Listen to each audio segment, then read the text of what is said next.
Bismillahirrahmanirrahim. Alhamdulillahirabbil alamin wa bihi nasta'in. Ala umurid dunya waddin.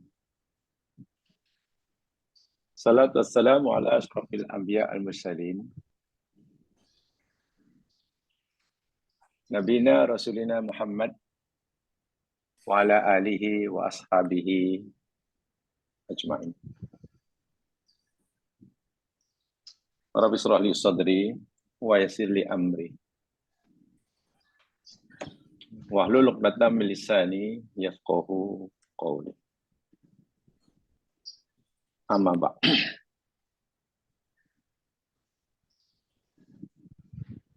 Insyaallah kita teruskan siri kajian kita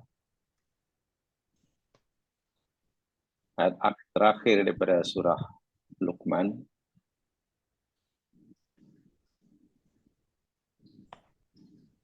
Dan pada minggu lepas kita telah pelajari sama perkara gaib kedua yang Allah sahaja maha mengetahuinya. Dalam ayat terakhir surah Luqman itu, yakni wa yunazzilul ghaib. Saya telah jelaskan kenapa dalam ayat itu Allah gunakan kalimah ghaib.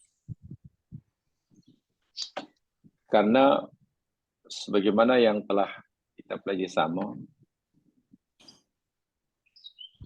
kalimah al-ghaib itu berbeza dengan kalimah al-matar.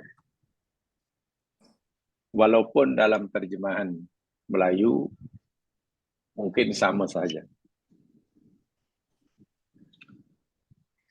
Tetapi hakikatnya tidak sama. Sebab ghaib, yakni merujuk kepada hujan yang berisikan manfaat, yang membawa manfaat, membawa rahmat, membawa kesejahteraan. Jadi rezeki lah. Sementara al-matar itu hujan yang boleh jadi ia membawa rahmat, boleh jadi ia membawa bencana. Jadi ayat ini Allah memberitahu kita bahwasanya rezeki seseorang, apa yang Allah turunkan kepada hambanya ini memberikan manfaat atau sebaliknya, itu Allah saja yang tahu. Kepada siapa rezeki yang bermanfaat, yang ada rahmat, Allah berikan. Dan kepada siapa rezeki yang tidak memberi manfaat dan rahmat, Allah berikan. Ini adalah Allah saja yang maha mengetahui. Kita hanya wajib berusaha dan berdoa. Itu masuk ghaib. Jadi ghaib pengertiannya bukan semata-mata hujan, tapi rezeki yang memberi manfaat. Sebab itulah, bila turun saja hujan, pamannya, kita tidak tahu hujan yang sedang turun ini, apa dengan lebat, apabila musim tengkujuh, kita tidak tahu. Sama air hujan yang turun ini hujan rahmat atau hujan azab. Walaupun kita selalu bermohon, mudah-mudahan ini hujan rahmat. Mudah-mudahan dia.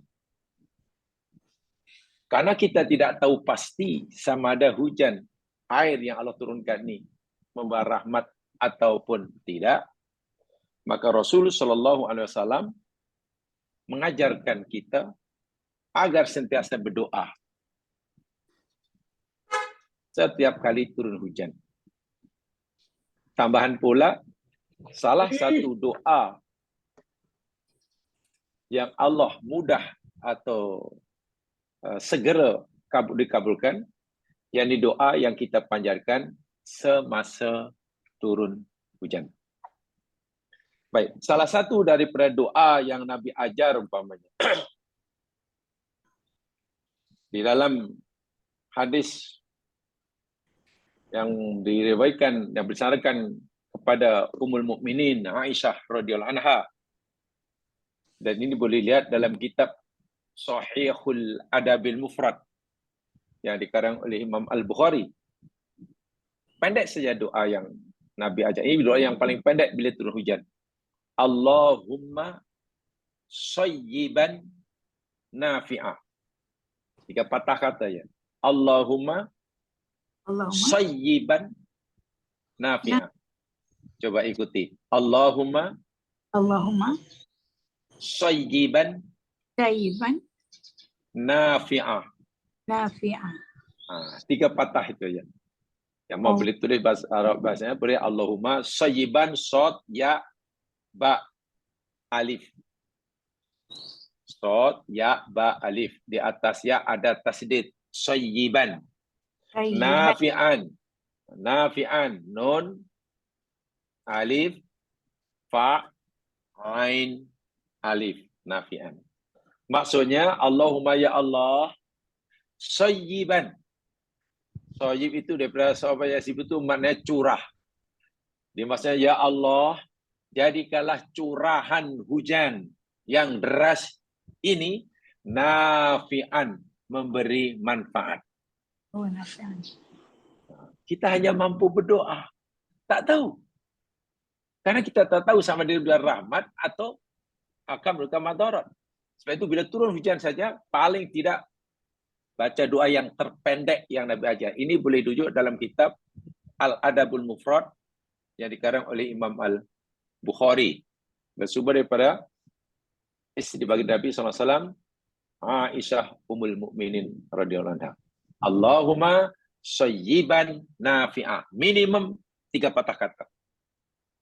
Walaupun boleh ingat ya. Tengok macam mana perempuan? Allahumma sayyiban nafi'ah. Sayyiban. Allahumma sayyiban nafi'ah. Ya, Allahumma sayyiban nafi'ah. Allahumma sayyiban nafi'ah. Ya Allah, sayyiban itu maknanya curahan air atau air yang mencurah-curah, hujan lebat lah tu maknanya. Jadikanlah hujan lebat ini yang kuturun ya Allah nafi'an, yang memberi manfaat, membawa rahmat.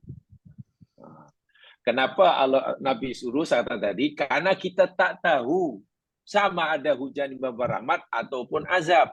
Yang tahu, sebenar-benar tahu hanya Dia, yakni Allah Subhanahu wa taala. Ada bahkan yang panjang, umpamanya Allahumma hawalaina wala alaina. Allahumma alal akami wal jibali wad-dirabi wa butunil awliya wa manabitis syajar. Itu panjang. Ya Allah, itu boleh lihat dalam himpunan doa lah.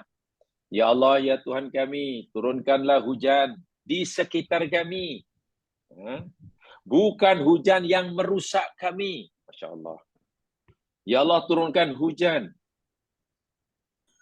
ke dataran-dataran tinggi, lereng-lereng bukit, gunung ganang, bukit-bukit, lembah-lembah, tempat tumbuhnya pelbagai tanaman. Nabi ajar begitu juga. Bahkan ada yang panjang. Allahumma, tadi sambungan Allahumma sayyiban nafi'ah tadi. Allahumma sayyiban nafi'ah. Ya Allah, jadikanlah curah hujan yang manfaat. Allahumma sayyiban hani'an. Ada taman itu. Allahumma la taqtul nabi udhubika. Ya Allah, janganlah engkau binasakan kami, ya Allah, dengan sebab kemurkaanmu.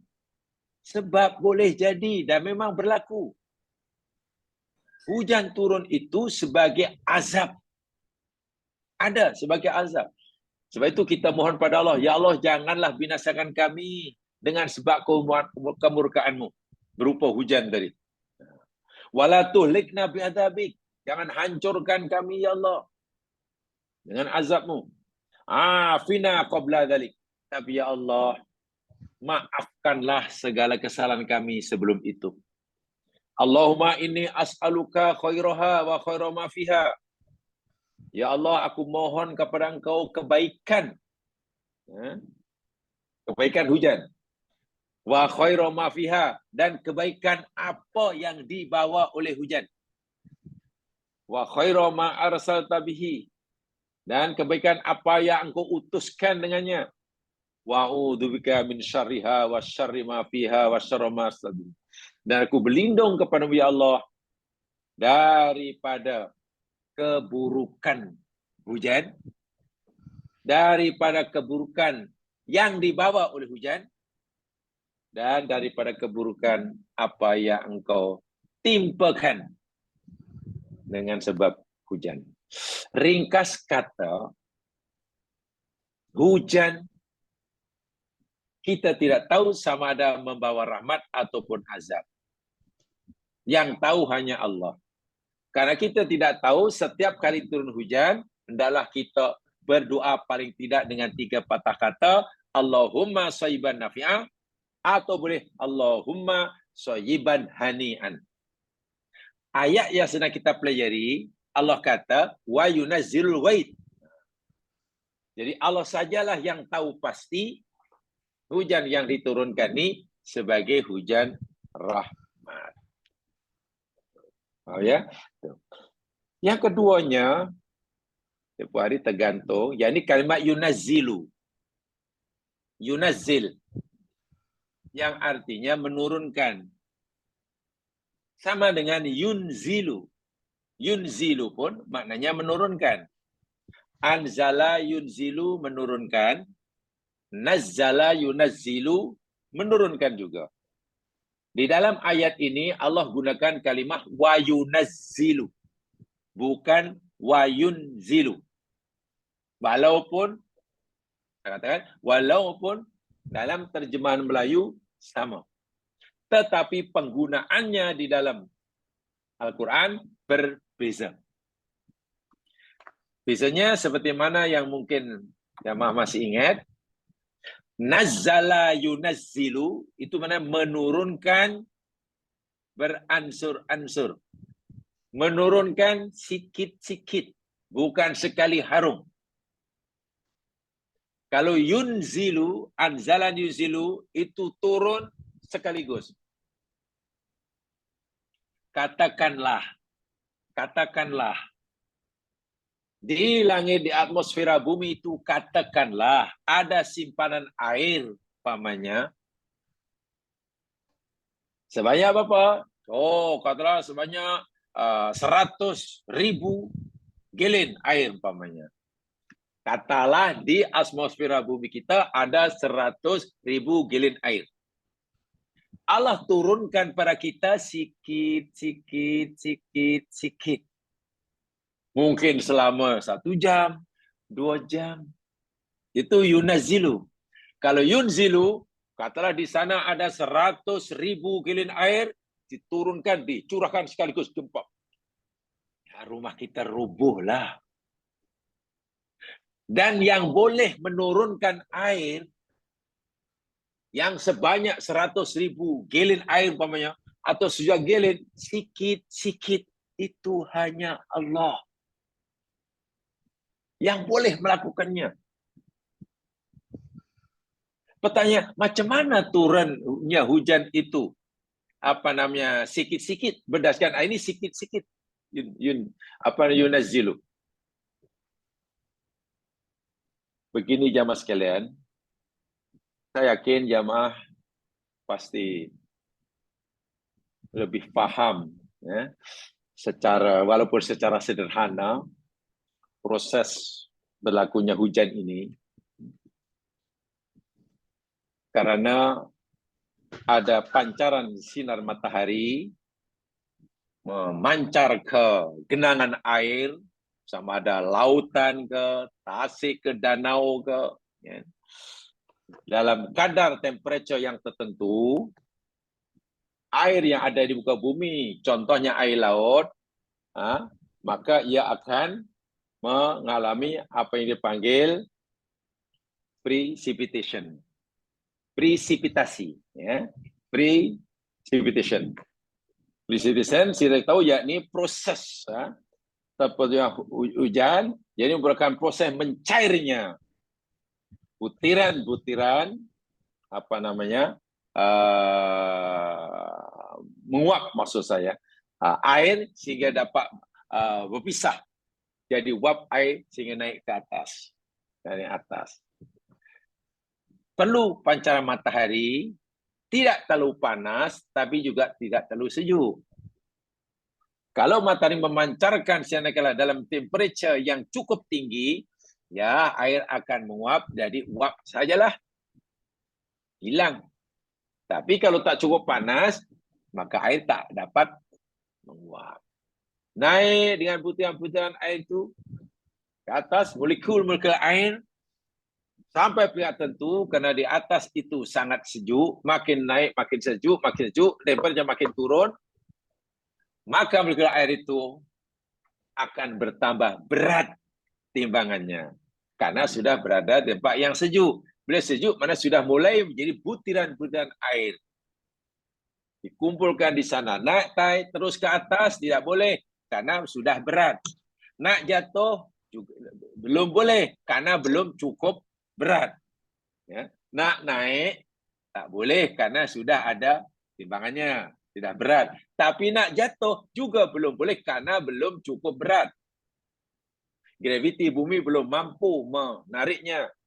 Di situ dikumpulkan Allah dengan timbun-timbun awan tadi, bertindih-tindih, berlakunya apa yang dipanggil condensation, kondensasi.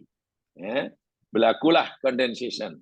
Tahapan maksudnya, kondensasi merupakan uap air hasil penguapan tidur itu atau proses itu akan naik dan disalah diproses. Dalam Al-Quran ada istilah namanya muqsyirat. Itu isimnya. Fi'ilnya a'sara yu'siru muqsyirat. Dalam bahasa modern, muqsyirat itu dalam Quran ada muqsyirat. Itu yakni semacam proses kondensasi. Condensation. Jadi uap air ditukar menjadi butiran-butiran air. Mana-mana uap air, molekul air yang sudah menjadi air berat, maka jatuh.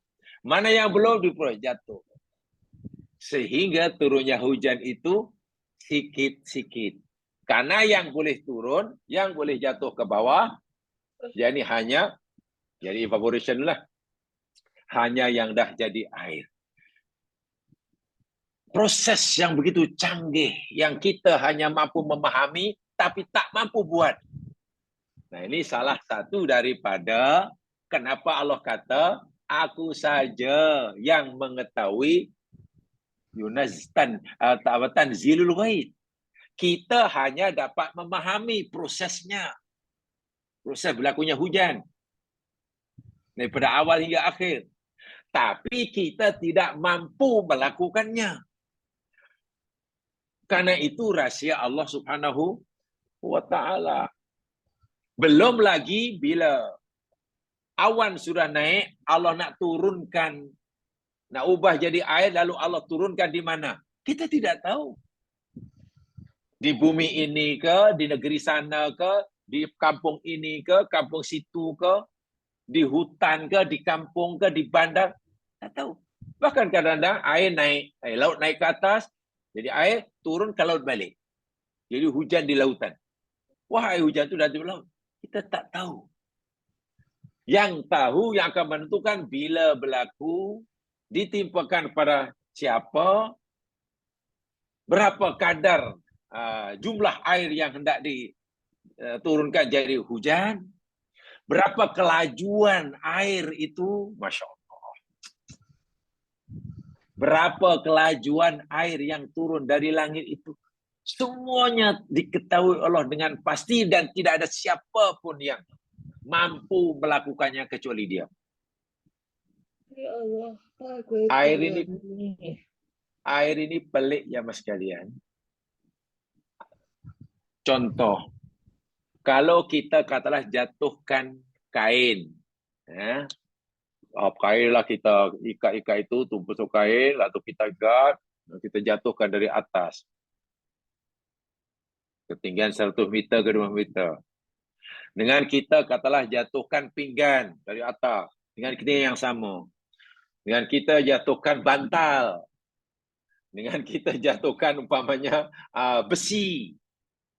Kelajuan jatuh itu tak sama.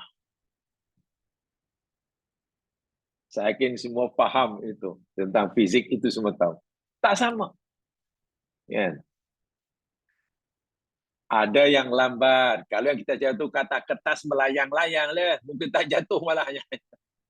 Walaupun akhirnya jatuh. Kalau besi, sangat laju. Air, ini pelik sungguh molekul air ini. Molekul air ini yang masih dijatuhkan dari ketinggian mana sekalipun, selagi masih jatuhnya ke bumi lah. Daripada ketinggian 1 kilometer ke, 2 kilometer ke, 100 meter ke, paling tinggi 10.000 meter ke, jadi 10 kilometer ke, air hujan. Titisan air jatuh itu kelajuannya sama. Sama. Ada yang mengatakan kelajuan hanya 4 km 1 jam. 4 hingga 6 km 1 jam. Perlahan. Yalah kalau kita bergerak dengan kelajuan 4 km 1 jam kan perlahan. Itu pun air itu melayang-layang. Sebab molekul air sifatnya ya macam ada pakai parachute lah. Sehingga Masya Allah, dahlah turunnya itu sikit-sikit, perlahan pula, sehingga tidaklah memadaratkan kita. Daun-daun tumbuh-tumbuhan tidak akan pecah. Bumbung atap kita tidak akan pecah. Bila kita hujan pakai payung, tak akan bocor. Bayangkan kalau kelajuan air turun itu, jatuh itu seperti mana kelajuan besi. Takut kita. Lalu Allah turunkan bukan sikit-sikit, tapi dicurahkannya. Bila kemarau panjang, kita susah. Mohon pada Allah agar Allah turunkan hujan. Tapi bila nak hujan pula, kita naik takut.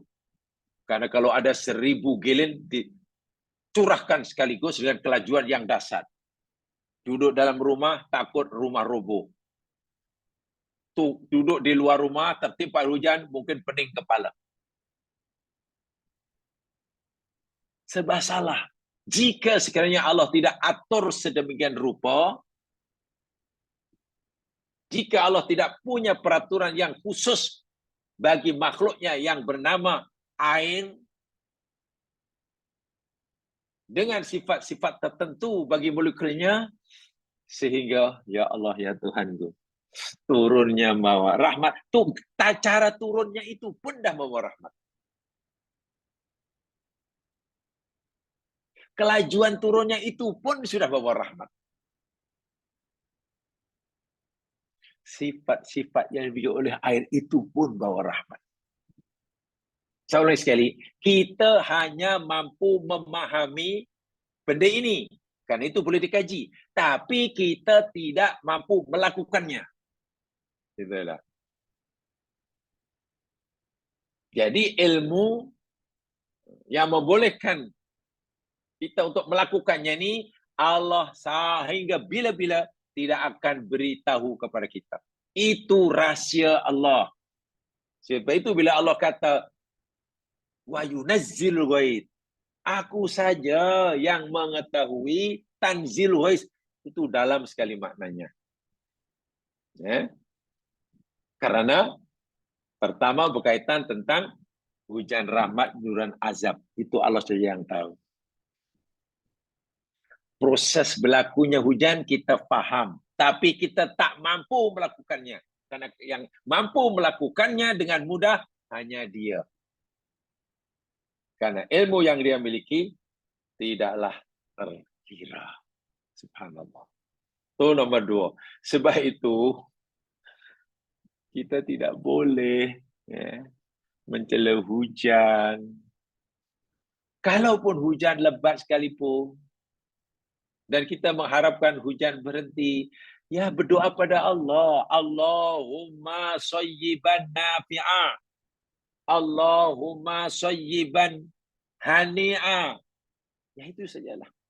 Jangan sampai dalam hati kita ada rasa kecewa, rasa tak puas hati walaupun hanya terlintas dalam hati. Itu pesanan Islam. Jika sekiranya katakanlah kita lebih mengharapkan hujan itu tidak turun hujan atau hujan segera berhenti.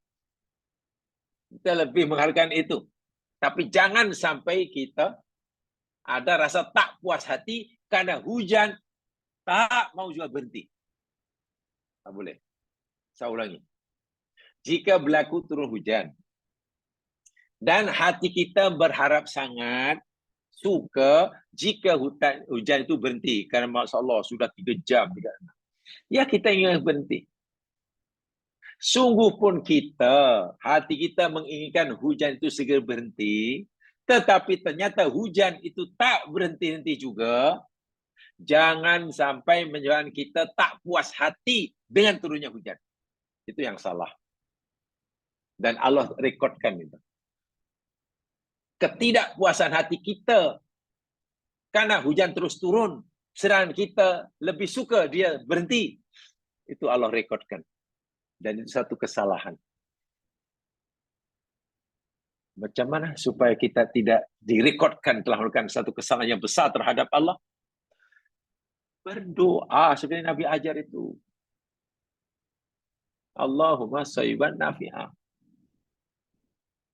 Coba sekarang. Bagaimana jika sekiranya Allah kehendaki hujan yang turun itu sebenarnya hujan ghaib? Ghaib. Hujan yang penuh membawa rahmat dan manfaat. Hanya karena dia turun begitu lama dan kita ingin berhenti. Coba kita fikir. Allah bagi kita rahmat, mencurah-curah, tapi kita, ya Allah sudah, saya tak nak, sana tak nak. Bahkan kita rasa tak puas hati karena rahmat mencurah-curah. Inilah yang perlu dijaga sikap hati kita kepada Allah Subhanahu wa taala. Saya ulangi, apa akan berlaku pada diri kita? Bagaimana jika sekiranya air hujan yang Allah turunkan 100% ghaitun, membawa rahmat. Tiba-tiba kita nak sangat hujan itu segera berhenti. Bahkan bila tak berhenti, terus hujan, kita pula merasa tak puas hati. Wahat, dia rahmat. Bukankah kita nanti akan sengsara? Allah bagi rahmat, kita pula tak puas hati. Inilah yang perlu kita jaga dalam bab ini. Hati. Saya tak kata mulut, memang tak adalah orang kata, saya tak puas hati, ya Allah. Memang tak akan ada orang kata begitu. Tapi jangan fikir, Allah Subhanahu wa taala melalui malaikatnya hanya akan merekodkan apa yang kita ucap. Kita jangan fikir bahwa Allah dengan melalui malaikatnya hanya merekodkan suara dari mulut kita, gerakan tangan kita. Allah juga akan merekodkan itu apa yang dalam hati itu. Walaupun tak terucap. Walaupun tak terucap. Nah, ini dia. Kenapa seakan begitu? Coba lihat ayatnya nih, jemaah sekalian. Sama ada diucapkan atau tidak diucapkan. Lihat firman Allah Subhanahu wa taala di dalam surah Al-Waqiah.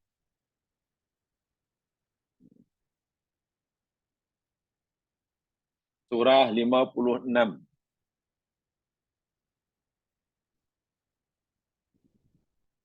Al-Waqiah.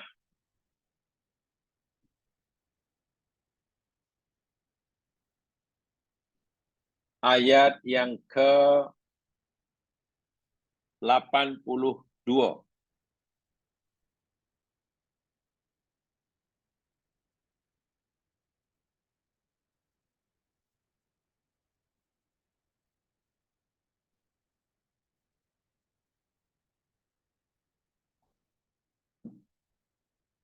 Wa taj'aluna rizqakum annakum tukadzibun.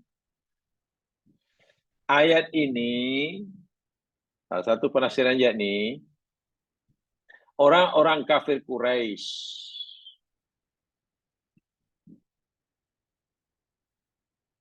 mereka meyakini rezeki yang mereka dapat, murah rezekinya ke, susah rezekinya ke, banyak ke, sikit ke, mereka yakin rezeki seseorang manusia itu ditentukan. Ditentukan. Oleh apa? Oleh bintang-bintang yang ada di langit. Kan ini cerita tentang bintang. Sebenarnya kan fala uqsimu bimawaqi'in nujum, bermula dari situ sebenarnya. Allah suruh kita memperhatikan mawaqi'in nujum yang maha dahsyat itu. Tapi kamu, kata Allah, kamu orang kafir, menjadikan rezeki kamu, kamu percaya, oh rezeki kami itu akan senang kalau bintang itu di situ. Oh kalau situ nanti akan turun hujan. Oh kalau tengok, tidak lagi percaya kepada Allah Subhanahu wa taala. Tapi menjadikan makhluknya sebagai penentu rezekinya. Sehingga dia lebih memuliakan makhluk Allah yang diyakini penentu rezeki mereka daripada Allah yang mencipta makhluk-makhluk tadi. Sedangkan rezeki A, B, C, D, besar atau kecil, dan bila dapat, itu Allah semata yang menentukannya. Yang turun ini membawakan rahmatkah, sebenarnya dia Allah Subhanahu wa taala. Si orang kafir tak, oh tidak, kita susah ni pasal bintang itu di sanalah. Kita senang pasal bintang itu situlah. Nah, apa kaitan yang saya sampaikan tadi? Tentang hujan tadilah. Allah turunkan hujan penuh dengan rahmat. Katakanlah. Tapi karena kita tak tahu, kita nak sangat hujan itu berhenti. Karena kita tak tahu. Hujan itu kata Allah namanya ghaitun. Karena kita tak tahu itu ghaitun, membawa rahmat, kita mengharap sangat hujan itu segera berhenti. Bukan itu makna permintaan kita itu betul-betul pelik. Allah curahkan rahmat tapi dia tak nak. Itu dah pelik pertama. Pelik yang kedua, bila hujan tak segera berhenti, yang kita berhenti tadi, terlintas dalam hati kecewa. Kecewa. Itu pelik kedua. Kecewa karena Allah terus-menerus bagi dia rahmat. Nah ini yang direkodkan oleh Allah Subhanahu wa taala. Betul orang itu mungkin tak akan berucap dengan mulut, tak mungkin. Tapi hati itu dilihat, diperhati oleh Allah. Dan direkodkan. Sebab itu yang pertamanya, sudah mohon kepada Allah bahwa apa yang diberikan pada kita ini rahmat bagi kita. Bila turunnya hujan, terpulang kepada dia. Bila masanya kawasan mana yang Allah timpakan hujan, ya dialah yang punya hak untuk menentukannya. Habis apa yang boleh kita lakukan? Hanya doa. Doa itu jamaah sekalian hanya memohon. Apakah mesti Allah kabulkan sesuai dengan permintaan kita? Ya tidaklah. Makbul atau tidak 100% bergantung pada kehendak Allah. Allah Maha Kuasa, tidak boleh diugut. Jadi berdoa pun ada adabnya. Orang berdoa walaupun dia mau doanya dikabulkan, tapi jangan memastikan. Kalau kita sudah memastikan, mewajibkan Allah mengabulkan doa kita, ya pasti kita kecewa. Karena seringkali permohonan kita Allah tak kabulkan. Bila Allah tak kabulkan, kita kecewa. Jika kita sebelum berdoa sudah mewajibkan Allah pasti kabulkan. Pasti. Siapa kita ingin majukan? Sebab itu Nabi kata, Doa wal ibadah. Doa itu ibadah sudah. Doa itu ibadah macam solat sudah. Dan beruntunglah orang yang berdoa. Orang yang rugi ya mas sekalian. Orang yang merugi bukan orang yang tidak dikabulkan doanya. Tapi orang yang paling rugi ialah orang yang tidak pernah berdoa. Saya ulangi. Orang yang rugi bukan orang yang tidak dimakbulkan doanya. Tapi orang yang merugi, yakni orang yang tidak mau, tidak pernah berdoa. Asal apa? Karena doa itu ibadah. Orang yang rugi, orang yang tak beribadah. Sebab doa bukan semata-mata meminta. Meminta. Apa itu saya disambung karena kemudian itu tentang doa, hak itu doa. Setelah saya jadi tajuk di bilik lain, yang sudah siri yang keberapa ya? Ke-6 ke-5, wallah saya lupa, masih panjang. Khas untuk doa aja. Karena biasanya doa itu orang, ya biasanya doa lah. Bukan. Doa bukan amalan, biasanya doa aja lah. Lebih daripada itu ya sekalian. Lebih daripada itu. Baik, sekarang kita pelajari apa rahsia gaib yang ketiga yang Allah saja Maha mengetahui. Yang berikutnya, wa ya'lamu ma fil arham. Itu yang ketiga. Wa ya'lamu ma fil arham. Dan dia Allah Subhanahu wa taala yang sentiasa tak putus-putus, terus-menerus mengetahui apa yang ada di dalam rahim. Itu yang ketiga. Wa ya'lamu ma fil arham. Dan dialah Allah yang terus-menerus, tidak putus-putus, mengetahui apa yang di dalam rahim. Kenapa saya katakan terus-menerus dan tak putus-putus? Ya, karena ya'lamu fi'il mudhari. Fi'il mudhari. Fi'il mudhari membawa makna al-istimrariyah, berterusan, tak putus-putus. Wat tajaddud bahkan. Tajaddud, jadi sentiasa baru.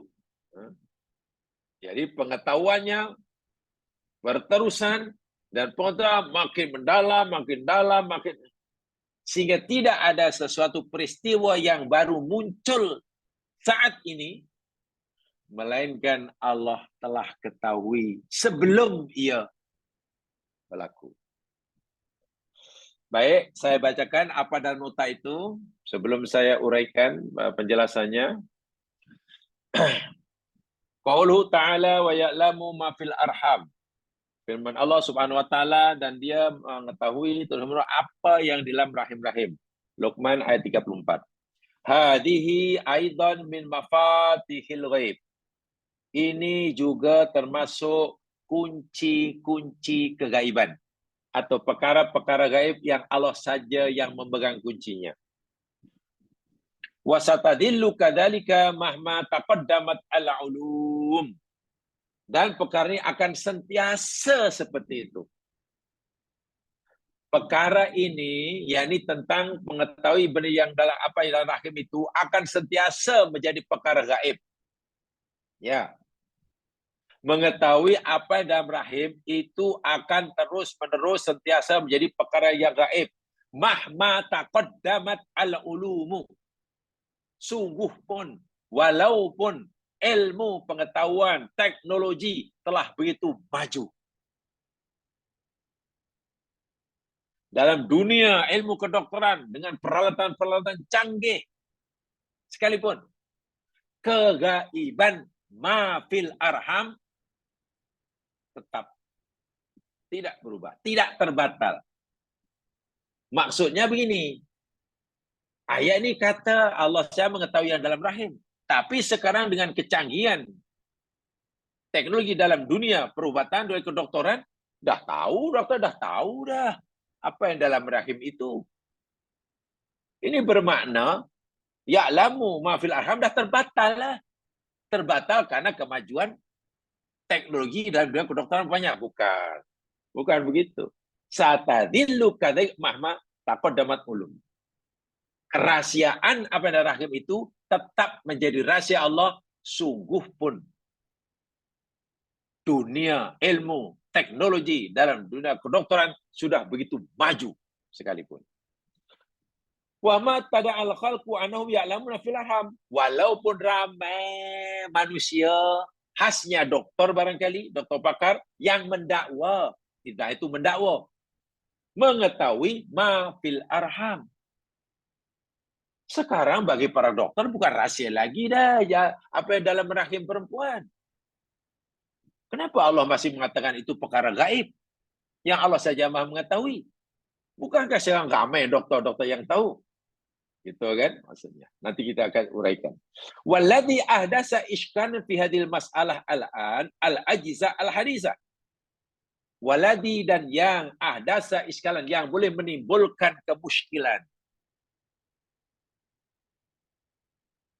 Yang boleh yang sekarang ini zaman kini yang boleh menimbulkan kemuskilan dalam masalah inilah. Masalah Allah saya mengetahui perkara gaib itu. Yani al-ajhizah al-hadithah. Peralatan moden. Jamaah lebih tahulah. Kan jamaah mungkin ya, pertama mungkin ya lebih mesra dengan minta maaf ya mungkin lebih mesra dengan hospital. Tentu tahulah apa dimasukkan peralatan-peralatan canggih modern. Al-ajhizah al-hadisah ini peralatan kedokteran, teknologi perubatan tercanggih. Jadi bagi mereka yang lebih akrab dengan hospital lebih tahu. Jadi saya kurang tahu karena saya kurang akrab dengan hospital. Alhamdulillah. Saya sebagai jamaah sekalian, alhamdulillah karena saya jenis Allah berikan apa ya? Jadikan manusia yang kurang akrab dengan hospital. Kurang akrab itu maknanya jarang masuk hospital. Kan bagus itu. Kalau orang akrab dengan hospital, oh ada untungnya juga kenal. Oh sekarang sudah ada peralatan baru. Rupanya pembedahan sekarang tak payah pakai pisau. Allahu Akbar. Kalau setakat batu karang, tak payah operation dah. Tembak saja. Sekarang kalau setakat blokade kecil-kecil, tak payah operation. Sekarang sudah tahu dah. Apa dalam perut, apa dalam mata, dalam hidung dah. Dengan pelantang. Itu namanya al-ijah risah. Jadi, sekarang ini yang menimbulkan kemuskilan dalam masalah bahwa Allah saja Maha mengetahui perkara gaib dalam rahim perempuan, lahirnya, munculnya, terciptanya al-ajhizah al-hadisah. Allati istata'u biha ru'yatal janin. Yang dengan al-ajhizah al-hadisah, peralatan modern dalam kedokteran, para dokter mampu, istata'u itu mampu mengetahui janin. Janin itu kan apa yang dalam rahim ibu. Dokter sekarang sudah tahu dengan bantuan al-ajhizah hadisah. Kalau dokter pun sudah tahu, kenapa Quran masih kata ya'lamu ma fil arham? Kenapa Allah saja yang Maha mengetahui yang dalam rahim? Dokter sudah tahu dah, bukan gaib lagi. Wa tahdidi nauhi adzakarun ala Musa. Bahkan dokter boleh mengetahui juga, menentukan tahdid sama ada di janin ini jenis jantina lelaki atau jenis jantina perempuan. Tuh, janin dalam perempuan ini boy ke girl ke, dokter tahu jenis jantinanya. sama ada jan atau tina. Jantina itu kan short form daripada jantan dan tina. Jadi sama ada jenis jantina, jan atau tina. Fahadihil khutbatul alam ilmiah ahdasat balbalah inda ba'din nas. Allahu Akbar. Dan penemuan-penemuan ilmiah, langkah-langkah saintifik yang berlaku terjadi pada zaman kini, ya akan menimbulkan balbalah inda ba'din nas. Akan memberikan satu kekeliruan, kebingungan, bahkan kalau dalam bahasa kasarnya, ya akan buat manusia malah menyimpang, menjadi tidak paham bagi setengah manusia. Ya tak bingung macam mana. Tadi saya ulangi. Quran kata, ma ya dalam bil arham, itu Allah saja yang mengetahui rahsianya. Itu Quran kata. Tapi realiti dia sekarang ini, banyak doktor-doktor yang tahu jenis jantinanya, apa yang dalam rahim itu macam mana, pergerakannya. Sehingga perempuan mandangnya pun tahu karena diberi oleh doktor. Bukankah itu maknanya bercanggah itu antara firman Allah dengan realiti. Sehingga ramai orang yang mungkin terpengaruh karena pikirannya tidak mendalam, akhirnya keyakinan kepada ayat yang mengatakan ya'lamu ma fil arham sudah mulai menipis, sudah mulai iya ya. Nampaknya ya'lamu ma fil arham ni mana dah tak begitu tak sesuai sekarang ni karena dah bukan rahsia lagi. Sudah. Wah, ini bahaya ni. Ini sangat bahaya. Kalau hingga menimbulkan satu persepsi seperti itu. Persepsi hingga mengatakan bahawa nampaknya ya'lamu ini sudah mulai terbatal kebenarannya. Wah, itu puncanya hanya karena kekurang fahaman kita tentang makna ya'lamu fil arham. Itulah. Mungkin karena kita sangat-sangat kurang faham atau faham tapi sedikit terhadap maksud sebenar ya'lamu fil arham sehingga kita kata ya'lamu fil arham nampaknya sudah kurang relevan. Kerana sekarang banyak doktor dah tahu. Ini bahaya. Hati-hati. Fatawahamu. Lalu mereka jadi waham, jadi ragu. Anal attiba ya'lamuna fil arham. Mereka sudah mulai meragui. Sebenarnya memang tak percaya langsung, tapi sekarang sudah mulai ada kepercayaan sikit. Jangan-jangan dokter pun ya'lamuna fil arham. Jangan dokter itu pun sudah tahu apa yang dalam rahim. Buktinya dia boleh cerita kepada kami. Janin puan begini, punya begini, sekarang saiznya seperti ini. Janin puan itu sehat, jantungnya sehat, anggota tubuhnya cukup sifat. Oh, dia centinanya yakni lelaki umpamanya. Dan sekarang beratnya di perkiraan sekian. Doktor tahulah. Jadi saya sudah mulai percaya kebenaran. Maknanya keyakinan saya 100% bahwa kegaiban yang ada rahim itu hanya Allah tahu. Nampaknya sudah tidak 100%. Kegaiban yang ada rahim maknanya bukan lagi 100%. Kerana sekian persennya dokter sudah tahu. Boleh jadi tawaham namanya. Inilah. Kalau kita tidak pelajari betul ayat ini, bukan mustahil nanti kita berfikir seperti itu. Dan berfikir seperti itu adalah salah total. Secara total salah. Macam mana supaya kita tahu sesuatu itu salah? Kita kaji. Ya'lamu fil arham itu apa maksud sebenarnya. Itulah. Apa yang Allah maksudkan. Kalau itu faham betul, ya kita tidak mungkin mengatakan, nampaknya dokter pun sudah mulai tahu rahsia. Wa bina'an alaihi, dan berdasarkan perkara ini, dhannu anna hadhil mas'alah, ramai mereka manusia menyangka bahwa masalah ini lam ta'ud ila mafatihil ghaib. Perkara ini tidak lagi kena mengena dengan perkara-perkara gaib yang Allah saya mengetahui. Karena makhluk Allah pun sudah tahu. Jadi kalau dalam ayat ini kata ada 5 perkara aib, yang satu kena dikeluarkan, kena dibuang, tinggal 4. tinggal 4. Allati ista'saralahu biha. Perkara yang Allah saja maha mengetahuinya. Tapi realitinya, doktor dah ramai yang tahu. Nampaknya yang kegaiban yang ketiga yang Allah sebutkan ini masih perlu diragui lah. Bayangkan kalau kita hingga berfikir seperti itu. Itu sebenarnya sangat bahaya, ya Mas sekalian. Ya, dari segi akidah sangat bahaya.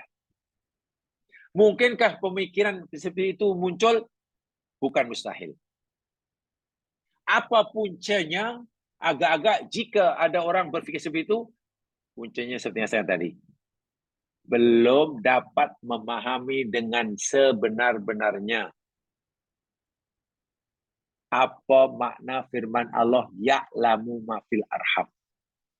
Itu puncanya. Belum memahami dengan betul. Kenapa belum memahami dengan betul? Ya banyak anak belum memahami atau tak paham, banyaklah. Ya mungkin karena tak belajar. Tak mau mengkaji ayat itu boleh jadi.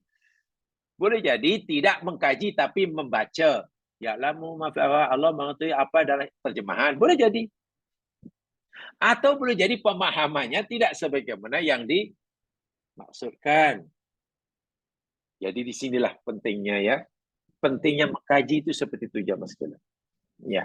Karena dengan mengkaji itu kita akan semakin meningkat kualiti kemanusiaan kita. Apa? Insaniah bahasa Arabnya. Kualiti karomah insaniah kita meningkat. Hanya dengan kajian. Cinta ilmu. Saya ingin sampaikan ya. Karena terlanjur saya menyebut ini, saya ingin sampaikan apa kata ulama dahulu, ulama salafus soleh. Ada di antara ucapan mereka yang betul-betul, Masya Allah, mula-mula saya tahu dahulu memang Allahu Akbar. Ya, waktu masih muda, relatif muda lah, masih belajar, jadi kurang sangat memperhatikan. Walhal ucapan ulama ini sangat keras, sinikal sekali.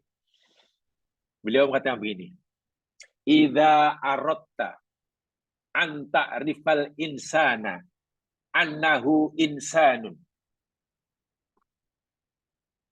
fandur ila mahabbatil ilmi li'annahu idza izdadat mahabbatul ilmi izdadat insaniyatuhu. Apa artinya? Idza aratta an ta'rifal insana annahu insan, jika engkau ingin mengetahui, ingin mengenali bahwa seseorang insan itu, dia mengetahui seorang insan itu benar-benar seorang insan. Gimana tuh? Apabila engkau ingin mengetahui bahwa seorang manusia itu benar-benar manusia. Wih, gimana tuh? Apa ada manusia yang bukan manusia? Begitu kan maksudnya? Ya mungkin. Kalau kamu ingin sangat betul mengetahui bahwa dia itu, manusia itu betul-betul seorang manusia, unzur, perhatikan. Ila mahabbatil ilmi. Perhatikan betul-betul sama ada orang itu cinta ilmu atau tidak. Masya Allah. Orang itu cinta pada ilmu atau tidak. Tentunya di sini maksudnya ilmu Allah ya, ilmu syariah ya, Al-Quran dan hadis Nabi ya, yang maksudkan. Cinta tak kepada ilmu Allah. Dengan mengkaji bersungguh-sungguh. Karena apa? Karena apabila bertambah kecintaan seseorang kepada ilmu, makin haus ingin tahu bersungguh-sungguh, mengkaji. Zadat insaniyatuhu. Maka bertambahlah kemuliaan insaniahnya, karomah insaniah. Dia sebagai manusia akan bertambah kemuliaan kemanusiaannya. Bila kemuliaan kemanusiaan seseorang manusia itu akan bertambah ketika bertambah cintanya pada ilmu. Mafhumnya, kalau seorang insan itu kurang, makin menurun cintanya pada ilmu, makin malas mengkaji, maknanya semakin turunlah, semakin rendahlah kemuliaannya sebagai manusia. Dan lebih parah, jika seorang manusia itu sudah hilang cinta pada ilmu, tak minat langsung, maka orang itu sebenarnya sudah hilang kemanusiaannya. Berat kan? Sangat berat. Lalu dicontohkan. Minta Maya ini contoh ini agak, sebab apa kalimat itu memang sangat sinikal, keras. Masa saya belajar dulu saya tak merasakan keras ya, maklumlah. Ya, di mana-mana orang mana muda kan mana berpikiran terlalu sensitif sangat. Ya. Masalah kan itu keras.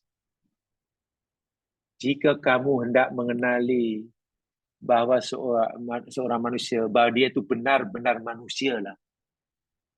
Benar-benar manusia. Atau manusia yang sebenar.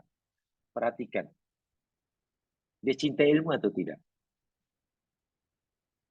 Dia cinta pada ilmu atau tidak? Suka mengkaji firman Allah atau tidak? Kalau dia suka, maka bertambahlah nilai kemanusiaan. Saya ulangi, ini sangat sinikal ya. Memang sinikal sekali. Betul. Saya merasakan itu. Saya bisa satu contoh. Minta maaf ya. Ini contohnya agak keras juga ya. Tapi ini berlaku tujuan pada kita semua manusia. Kalau kita tanya pada seorang, "Hai kawan, you agak suka tak apa makan?"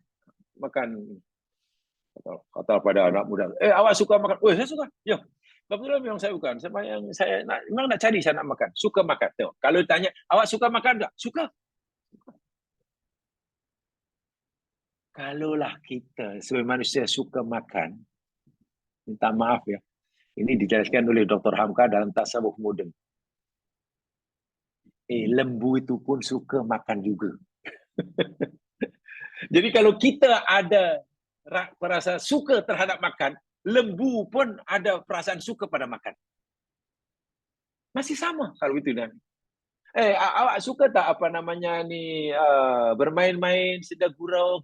Suka. Seronok. Bermain seronok. Kita suka. Semua orang suka. Kalau semua kita suka, ada perasaan suka pada main-main, gurau-gurau, minta maaf.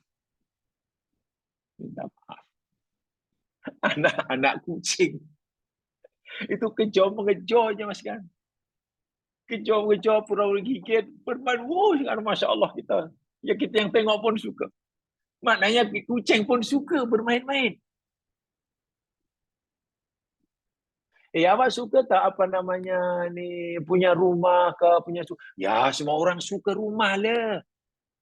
Juga rumah. Mana orang tak suka? Fitrah manusia suka rumah. Tapi tahukah kita yang ada perasaan suka pada rumah tempat tinggal itu bukan hanya kita.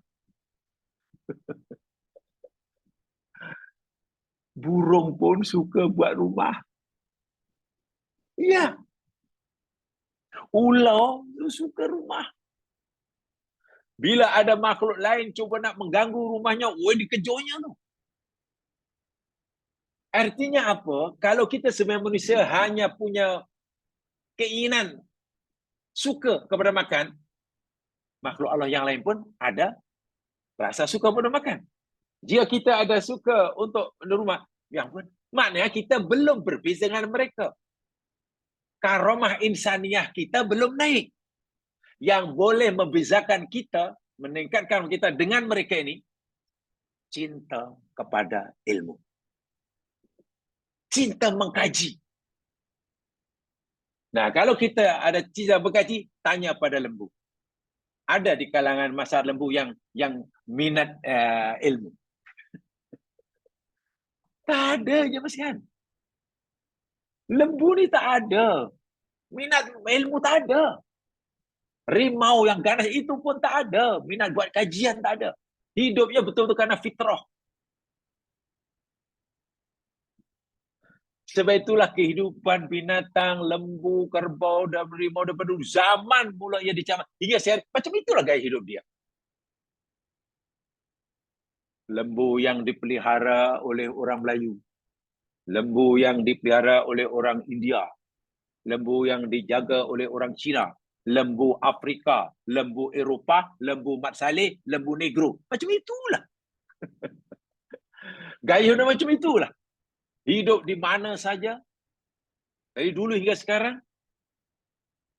Siapapun yang menjaganya tidak mempengaruhinya. Karena dia tak ada cinta kepada ini, kajian.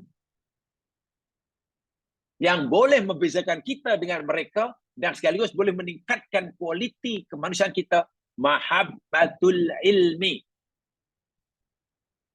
Cinta ilmu. Dalam hal ini, mengkaji. Bukan mengaji ya, mengkaji. Tadi saya katakan, kenapa saya katakan itu? Tadi saya sudah sebutkan.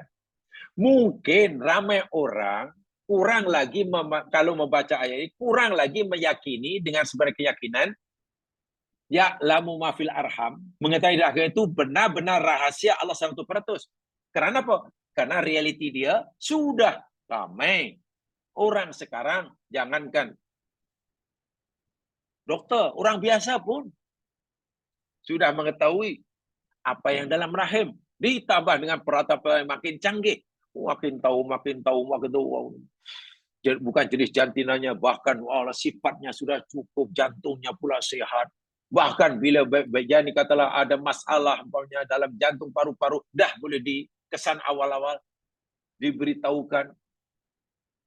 Maknanya doktor tahu. Kalau doktor sudah banyak tahu, lalu apa makna ya'lamu ma fil arham? Makna rahsia tentang rahim itu sudah, ya, kalau tidak terbatal pun sudah mulai bukan rahsia lagi lah. Berdasarkan apa yang berlaku.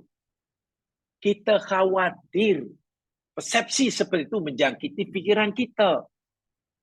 Karena tidak mudah untuk mengelakkannya. Sehingga keyakinan kita pada kegaiban yang ketiga ini menjadi kurang. Kalau kegaiban yang pertama tentang hari Yaumus Sa'ah, itu mungkin, 100% Allah saya yang tahu. Allah saya yang tahu, itu senang. Yang kedua tadi saya jelaskan. Apa yang kedua itu ada juga itu Badan Meteorologi. Badan Meteorologi dan Geofisik tahu pula bila hujan di mana kan. Ramalan itulah. Tapi insya Allah tidak akan mengurangi keyakinan kita bahwa Allah yang tahu, mengetahui dengan pasti. Rahsia kedua itu. Yang ketiga, demikian juga.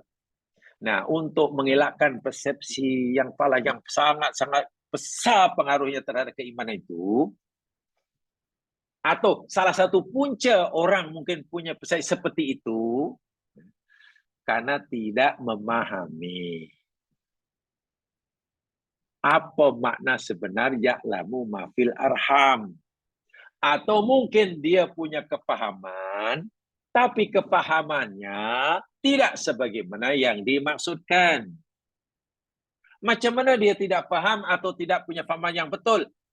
Puncanya itu tadi, ya, tidak mengkajinya, mentadaburinya. Sebab ya'lamu ma fil arham tidak boleh kita pahami hanya dengan Allah mengatakan apa yang dalam rahim. Kalau saya kata itu yang kita pahami, janin dalam rahim Allah yang tahu. Tapi tak, doktor tahu. Ya, kenyalah dia. Mau tak mau kalau gitu. Seiring dengan kecanggihan teknologi yang Allah berikan pada kita, secanggih manapun teknologi, kita tetap yakin 100% Bahwa perkara gaib yang ketiga ini hanya Allah yang mengetahui.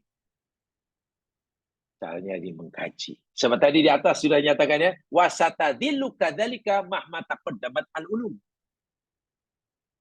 Kegaiban apa yang dalam lahir itu akan tetap wujud hingga bila-bila masa. Walaupun dunia ilmu pengetahuan teknologi moden makin canggih, makin canggih. Faham ya? Wa naqulu, akhirnya ada orang kata begini, antum bisultanil ilmi alimtum ma fil arham. Tengok. Boleh jadi ada orang kata, sekarang ni, inilah, kamu semua, antum, bisultanil ilmi, dengan kekuasaan ilmu, penguasaan ilmu dan teknologi, alimtum ma fil arham. Kamu sudah boleh mengetahui apa yang dalam rahim. Kamu tidak perlu meyakini hanya Allah saja yang tahu. Kamu pun boleh tahu. Bila kamu sudah punya sultanul ilmi. Penguasaan ilmu. Kekuasaan dengan ilmu. Bada'an takawwana waduhat ma'alimuhu. Selepas apa dalam rahim itu wujud, terbentuk, dan sudah jelas tanda-tandanya, oh itu akan jadi kepala, oh itu tangannya, oh itu kakinya, oh itu lehernya, oh. Kita tahu. Waktamalat khilqatuhu, dan sudah mulai sempurna penciptaannya. Okay. Ilmu yang kita miliki secanggih apapun, jemaah sekalian, hanya dapat mengetahui apa yang dalam rahim, dalam hal ini janin, selepas janin itu mulai terbentuk. Dan sudah mulai ada tanda-tanda terbentuknya anggota. Ada tanda-tanda, oh itu akan jadi tangan, tangan itu, oh itu kepala, oh itu jadi matanya, oh.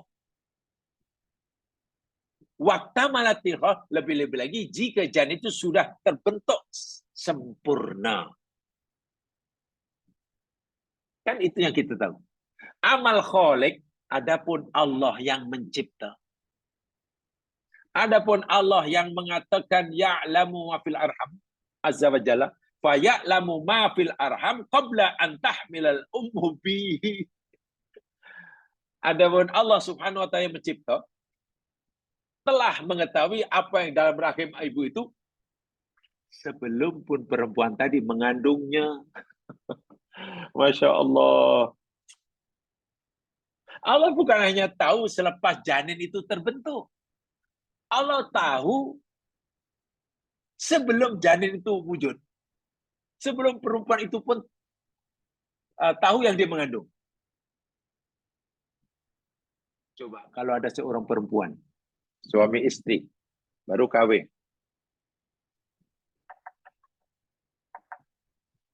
Setahun. Kawin. Belum pun mengandung. Ya, baru ijab kabul kata Allah. Hari ini ijab kabul. Dokter pakar dengan peralatan tercanggih hari ini untuk teroponglah itu pasangan pengantin itu. Apa yang dia ketahui tentang itu? Baik, dokter, saya nak tanya pada dokter lah. Ni nanti ni anak saya yang baru akan nikah ni, baju pengantin belum tukar. Nanti anaknya macam mana, dokter? Laki ke perempuan, saiznya macam mana, cukup sifat ke tidak, warna kulit macam mana, rambutnya macam mana, hidup macam mana, dokter? Dokter dengan peralatan. Tak tahulah, saya pun tak tahu. Walaupun alat-alat canggih ini tak mampu meneropong benda yang belum wujud. Dia hanya boleh membuat lumat terhadap benda yang dah wujud. Betul kan? Mak tak boleh buat apa-apa. Tapi Allah yang berfirman ya'lamu fil arham bukan mengetahui setelah janin itu terbentuk. Jauh sebelum janin itu terbentuk. Bahkan sebelum mak bapaknya kahwin pun Allah sudah tahu. Sebelum mengandung pun. Dan itu tetap menjadi rahsia Allah. Okeylah kalau ada sekarang katalah dia datang, oh saya tahu, anak awak nanti lahir lelaki. Lahir kata. Nanti hari apa lahirnya? Yang itu kami tak tahu. Hari tak tahulah. Bulan pun tak tahu. Jam lagi lah tak tahu. Beratnya berapa tak tahu lah. Tapi anak awak ni kalau tengok muka ni lelaki. Dan katakanlah selepas 1 tahun 2 tahun melahirkan lelaki. Adakah orang itu tempoh hari beritahu dia lelaki kerana dia tahu? Itu hanya ahli nujum namanya. Itu namanya hanya ahli nujum. Nujum pun nujum pak belalang. Jadi apa yang dia tahu? Allah tahu manfaat itu bukan apa namanya? Bukan masa ia tercipta. Bahkan doktor pun tak tahu ketika katalah satu sel sperm lelaki, spermatozoa lelaki, min maniyin yumna, disatukan oleh Allah dengan ovum perempuan. Sama ada yang menyatukan lelaki ada XY ya, kromosom dia. XY, perempuan XX. Yang cantum tadi katalah kromosom lelaki X bercantum dengan ovum perempuan X atau kromosom Y lelaki. Mula macam Allah sudah tahu bukan masa itu. Zaman dahulu kala. Coba kalau kita tanya doktor. Doktor, saya nak tanya doktor. Ini minta maaf ya, ini sekadar contoh. Ni anak kami ini baru kahwin. Jadi ya minggu lepas lah. Dan terus itu kami berhoneymoon. Kami honeymoon. Dan saya ingin tanya pada dokter. Dokter kasih orang peralatan canggih di mamal dokter itu tak terkira jumlahnya dan kecanggihannya. Saya tanya dokter lah. Karena saya baru saja honeymoon. Dan minta maaf dokter, saya cakap jujur. Masa honeymoon tu kami melakukan hubungan suami isteri kali pertama sebagai pasangan yang sah. Dengan ilmu yang dokter kuasai, peralatan dokter yang canggih. Saya nak tanya dokter. Semasa kami mengadakan hubungan suami isteri itu, dokter, kromosom saya sebagai suami yang dicantumkan oleh Allah yang akan dengan ovum isteri saya itu X ke Y. Boleh dokter jawab? Tak boleh. Wah, benda itu dah berlaku dah. Sperm lelaki dan ovum perempuan sudah oosit perempuan sudah tercantum. Jadilah nutfah. Quran kata jadi nutfah. Ketika jadi nutfah, dokter dengan peralatan canggih pun tak boleh tahu. Itu nanti apa yang itu urusan lain X Y. Tunggulah bila sudah mula-mula jadi mudghah sudah baru sudah mulai wujud. Ini akan jadi kepala jadi jauh kan? Maknanya apa yang Allah beritahukan kepada kita, walaupun dengan peralatan yang sangat canggih tentang mafil arham, itu hanya sikit sekali. Sikit sekali. Dan Allah izinkan yang sikit itu. Saya sampaikan jam siang sebelum nanti uraikan lebih panjang ya. Urainya lebih panjang. Ayat itu kan Allah firman, wa ya'lamu ma fil arham. Okey? Ma, bukan man. Ini rahsia dia. Dia Allah mengetahui apa yang di dalam rahim. Allah tak kata dan dia mengetahui siapa yang dalam. Ma dengan man berbeza. Ma itu asyai. Merujuk pada syai. Yang ghairu akil. Benda yang tidak berakal. Ma. Kalau man, itu benda yang berakal. Janin sudah hidup, itu man, bukan ma. Yang Allah ketahui bukan hanya mannya. Kalau mannya, ya mungkinlah doktor tahu, kita tahu. Apa yang dalam perut perempuan itu bayilah, itu man. Kalau bayi itu ada jenis jantinanya. Apa jantinanya? Jan atau tina? Itu lelaki lah. Dan kita boleh teka, boleh tahu jantina bayi itu laki atau perempuan karena zaman sekarang. Satu di antaranya, yang kenapa begitu mudah kita dengan peralatan canggih dapat mengetahui jenis jantina laki atau perempuan. Satu di antaranya ya, karena Allah ciptakan manusia ini hanya ada 2 jenis jantina. Kalau tidak laki, ya perempuan. Coba bayangkan jika Allah mencipta jenis jantina manusia ini sejuta. Sejuta jenis jantina.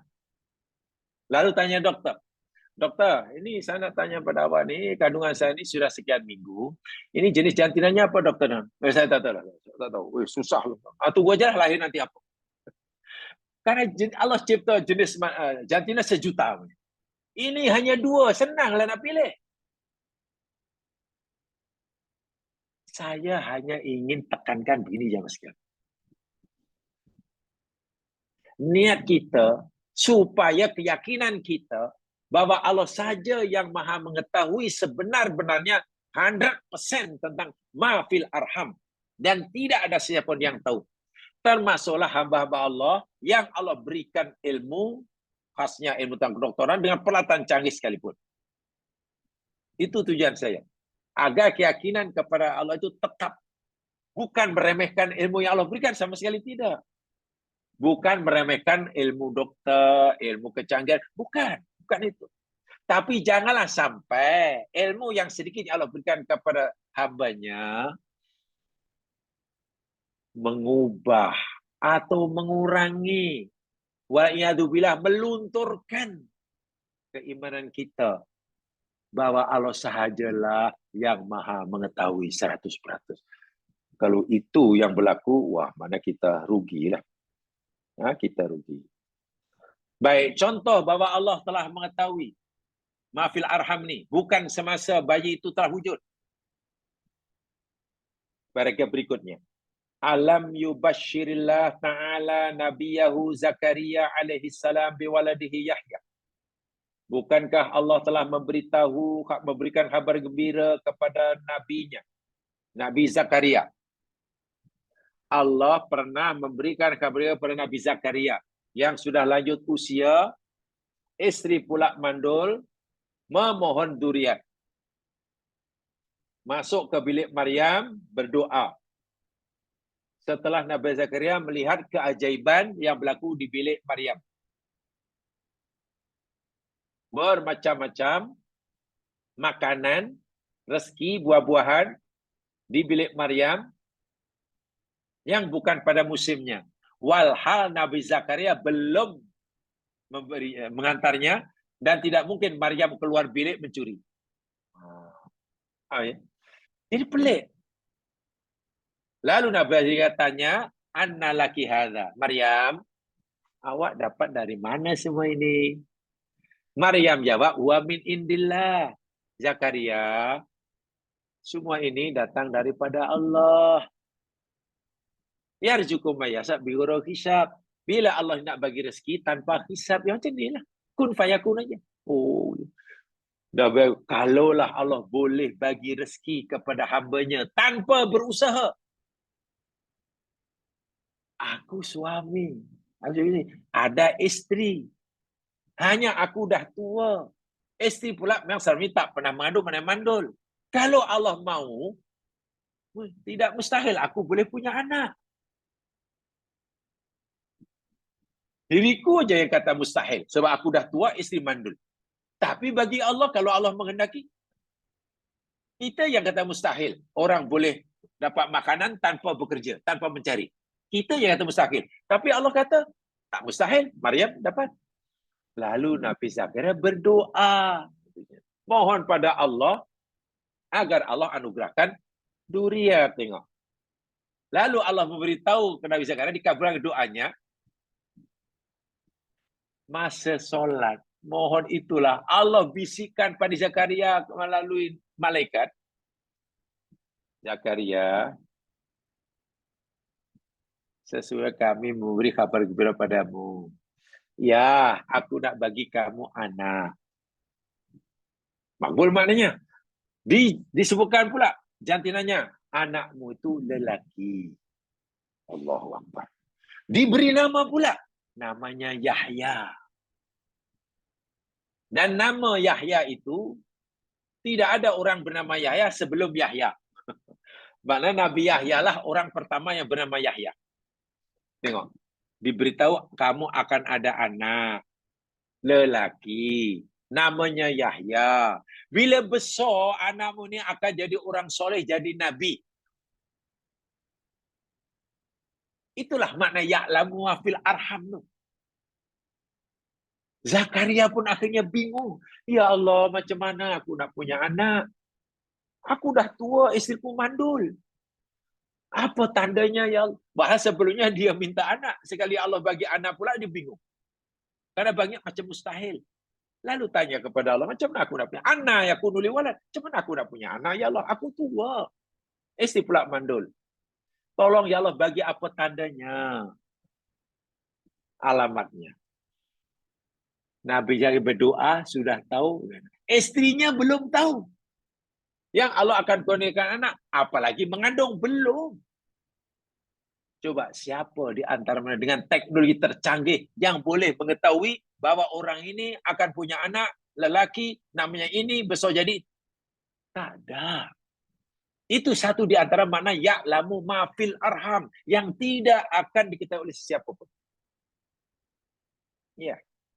Ini ayatnya.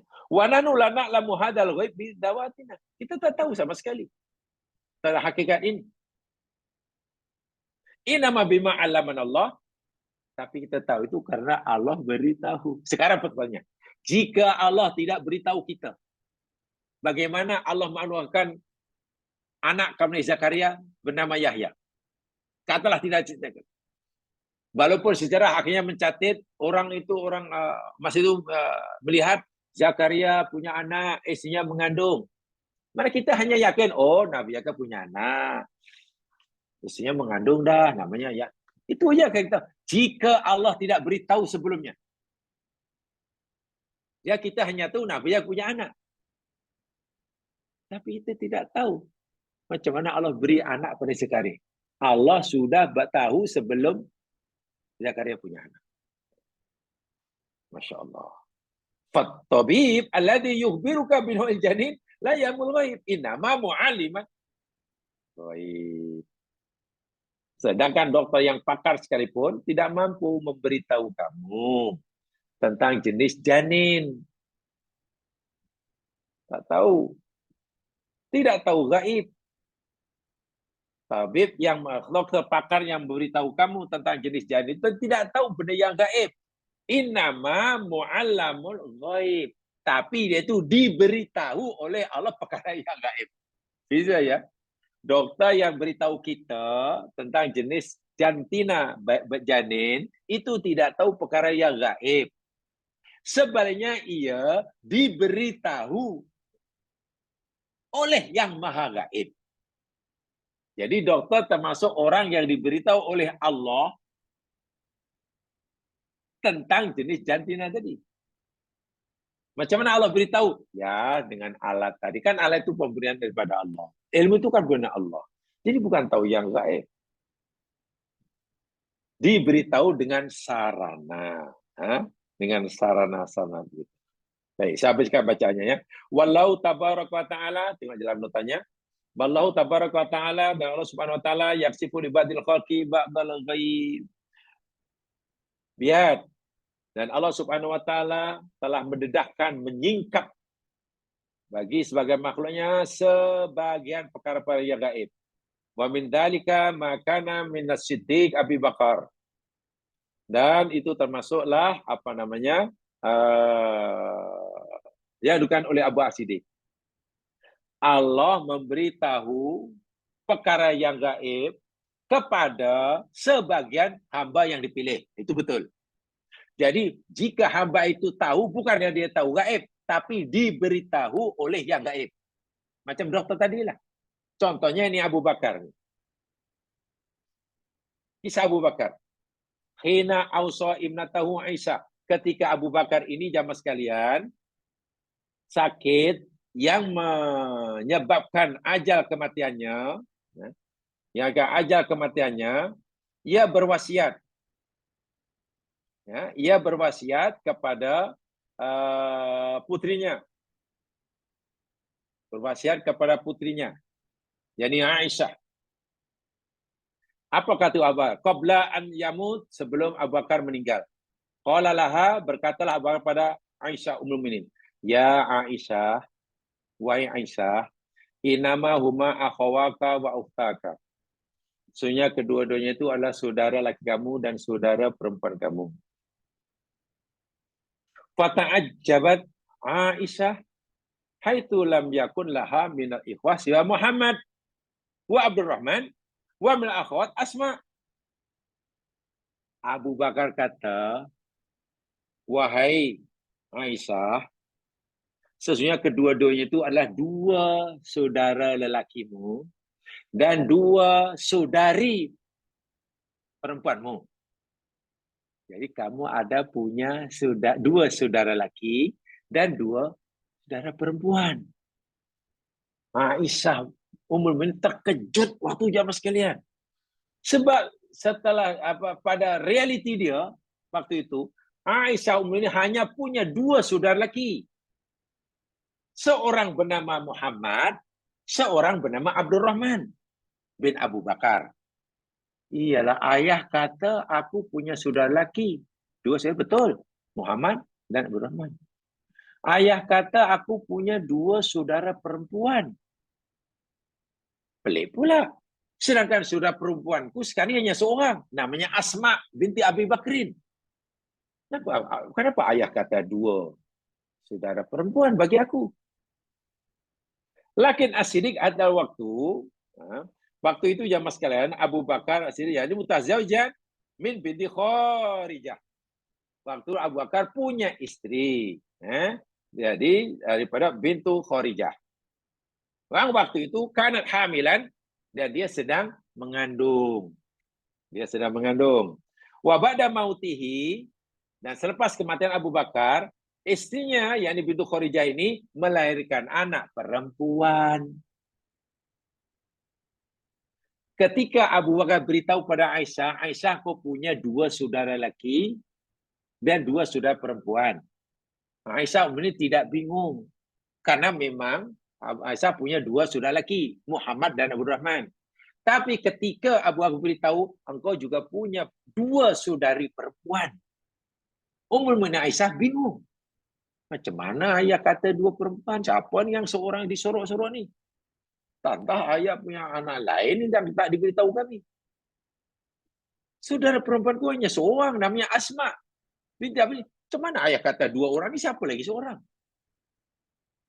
Rupa-rupanya ya, Abu Bakar ya, yang waktu itu sudah tahu. Abu Bakar sudah tahu.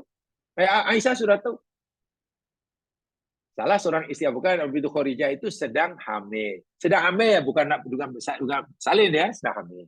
Selepas kewafatan Abu Bakar beberapa waktu kemudian, istrinya ini melahirkan anak dan anaknya perempuan.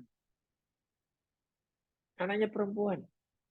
Bila ada perempuan, maknanya Aisyah sekarang sudah punya dua saudara perempuan. Satu bernama Asma, yang lebih tua daripada Aisyah radhiyallahu anha, yang seorang baru lahir. Pertanyaannya, ketika Abu Bakar memberitahu kepada Aisyah, kau punya dua saudara perempuan. Banyak seorang boleh. Adakah ini bermakna Abu Bakar tahu perkara yang gaib? Kan itu pertanyaan. Halis Siddiq kana ya'lamul ghaib? Ada Abu Bakar Siddiq tahu perkara dalam? Enggak ya, waktu itu belum ada peralatan canggih sekarang. Bukan kata kamu nanti akan bahasa kasonya, Aisyah, nanti kamu akan punya adik perempuan. Bahasa kasonya begitu. Tiba-tiba betul-betul lahir lagi seorang dari istri selain ibu kepada Aisyah, anak perempuan. Adakah ini bermakna Abu Bakar tahu perkara gaib atau hanya kebetulan? Kalau kata Abu Bakar tahu, Allah dah firman, Allah saja yang tahu. Jamaah sekalian, inilah yang saya katakan. Abu Bakar tidak tahu perkara yang gaib. Tak tahu. Sebenarnya Abu Bakar diberitahu oleh yang maha mengetahui yang gaib. Yani Allah. Okeylah, kalau pemberitahuan Allah pada Nabi itu namanya wahyu. Okey? Namanya wahyu. Kalau kepada para sahabat, kekasih Allah, pada Allah, ya namanya ilham. Atau mungkin ada orang kata firasat. firasat. Jadi bukan dia tahu yang gaib, diberitahu oleh yang gaib. Yang tahu benar-benar itu gaib hanya Allah saja. Hanya dalam kes-kes tertentu, memang Allah memberitahukan sebagian perkara gaib ini kepada sebagian hambanya yang dipilih. Itu pun perkara gaib yang biasa-biasa, ya hanya jenis jantina. Tentang nasibnya kan tidak diberitahukan, tidak diberitahukan. Itu maksudnya. Termasuklah apa yang kita, dan dahulu juga ada Utsman bin Affan demikian juga ya masalah. Utsman sedang musyawarah, tiba-tiba ada orang masuk, sahabat masuk. Utsman bin Affan melihat sahabat masuk ini. Utsman kata apa? Wallahi inni la araka asara zinan fi ainai. Astaghfirullah. Demi Allah, aku melihat kesan zina di kedua matamu. Cepatlah kamu mohon ampun pada Allah. Terkejut sahabat yang ditegur ini. Macam mana Utsman boleh lihat aku kesan zina di mataku? Lalu dia tanya, ya Amirul Mukminin, adakah masih ada wahyu lagi selepas kewafatan Nabi? Wahyu tidak ada. Sudah. Tapi demi Allah, aku nampak. Lama-lama orang ini jujur. Akhirnya mengaku. Ya betul Utsman, betul engkau. Masa aku datang ke majlis ini, aku tersempak dengan seorang perempuan yang sangat memikat diriku. Aku tak tahu rupanya perempuan Yahudi. Dari jauh masa kita nak berhadapan, aku pandang dia. Selepas berselisih, nak berselisih itu, aku palingkan. Kalau dah belakang dia masih paling. Dia pandang tu boleh depan sampai ke belakang dia pandang. Masuklah pergi ke tempat Utsman tadi. Nah, kesan tertariknya orang itu terhadap perempuan ajnabi itu melekat dalam matanya. Orang lain tak nampak. Tapi Utsman bin Affan, ya kalau dalam bahasa yang umum dengan mata batinnya lah, dengan ilham lah, dengan firasat Allah berikan, boleh lihat. Aku nampak kesan zina. Cuma macam mana Utsman tahu? Utsman tidak. Itu. Adakah Utsman tahu perkara gaib? Tidak. Utsman bin Affan tidak tahu perkara gaib. Tapi diberitahu oleh Zat yang maha mengetahui yang gaib. Kalaulah kita pahami seperti itu, jemaah sekalian, kecanggihan ilmu apa yang seakan-akan boleh membongkar perkara yang sebenarnya gaib, tidaklah akan mengurangi keyakinan kita bahwa Allah saja yang maha mengetahui gaib tentang mafil arham. Itu maksudnya. Apatah lagi nanti bila kita pelajari lebih lanjut, apa yang dimaksudkan mafil arham? Apakah ia hanya merujuk jantina? Apakah hanya merujuk kepada kesehatan fisikanya? Adakah hanya merujuk kepada kesempurnaan sifat-sifatnya? Itu itu nanti kata kuncinya.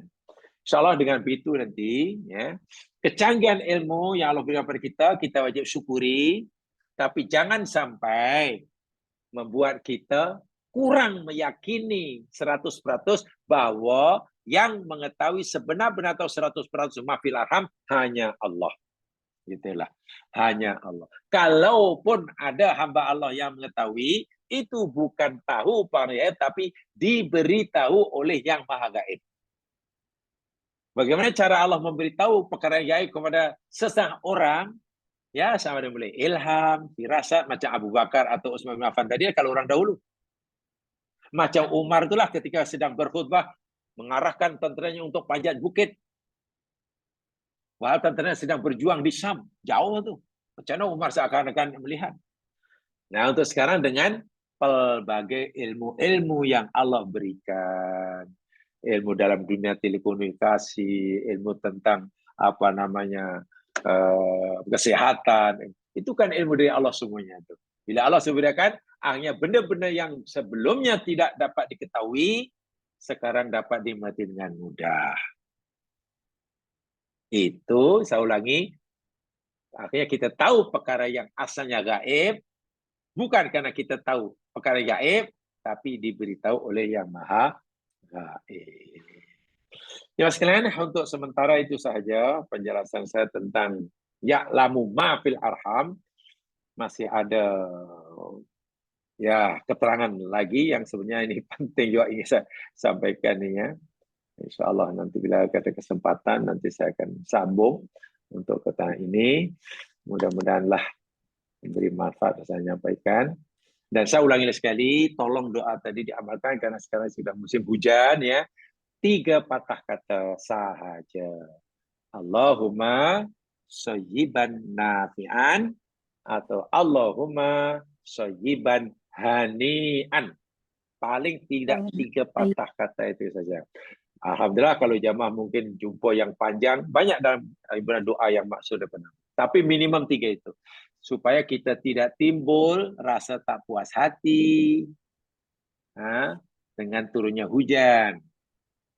Malang sekali kalau kita timbul rasa tak puas hati, dahlah berdosa tak puas hati pada Allah. Keduanya pula kita rugi. Rugi karena bagaimana jika situ hujan yang turun itu namanya ghaithun, 100 batu rahmat. Tiba-tiba kita tolak.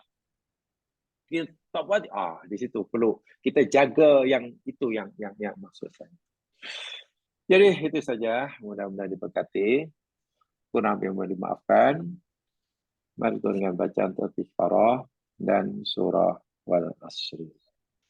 Subhanakallahumma wa bihamdika asyhadu an la ilaha illa anta astaghfiruka wa atubu ilaik. A'udzu billahi minasyaitonir rajim. Wal 'ashr. Innal insana lafi khusr illa alladziina aamanu wa 'amilus shalihaat wa tawassaw bil haqq wa tawassaw bis sabr. Assalamualaikum warahmatullahi wabarakatuh.